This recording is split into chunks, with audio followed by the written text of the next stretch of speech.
1, 2, 3, 4, 5, 6 వీళ్ళు ఏవైతే వదిలిపెట్టారో దేవుడేమన్నాడు? ప్రకటన 17లో 7వ దూత పలుకు దినములలో అతడు పూర ఊదబోచుండగా, మరి 7వ దూత పని ఏంటంటే, 1వ దూత వదిలేసిన దాన్ని పోగు చేసుకుంటాడు, 2వ దూత వదిలేసిన దాన్ని పోగు చేసుకుంటాడు, 3వ దూత వదిలేసిన దాన్ని పోగు చేసుకుంటాడు. హల్లెలూయా. ఉదాహరణకు చెప్తాను చూడండి.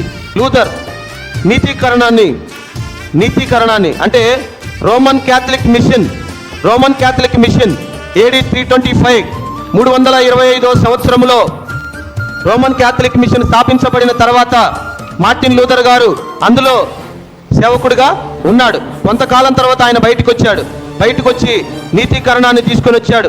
నీతీకరణం అంటే ఏంటంటే, ఇదిగో దేవుడు అనేవాడు ఆ రొట్టెలో లేడు, విశ్వాసములో ఉన్నాడని. హల్లెలూయా.